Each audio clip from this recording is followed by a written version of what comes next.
Option C is the equation of the plane which contains the y-axis and passes through the point 1, 2, 3 is. So we have a plane which is passing through this point. We can write its equation as a into x minus 1 plus b into y minus 2 plus c into z minus 3 to be equal to 0 by taking 1, 2, 3 as the point of reference. Now it says that the plane contains the y-axis, which means that the direction ratios of y-axis are the one that contains the plane, which is 0, 1, 0. Now when we put these values, we have that when we put take the dot product of the equation of plane and the direction ratios of y-axis, it should be equal to 0. So therefore what we will have is 0 into a plus 1 into b plus 0 into c to be equal to 0. So therefore b's value comes out to be 0.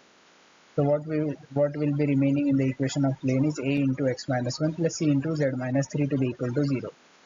Now it is given to us that it contains the y-axis, which means that at each and every point the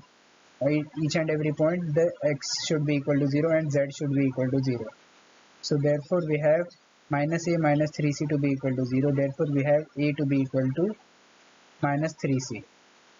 Now when we put that value over here, we have minus 3c into x minus 1 plus c into z minus 3 to be equal to 0. So therefore we have minus 3x plus 3 plus z minus 3 to be equal to 0. On solving this a little bit, we have 3x minus z to be equal to 0.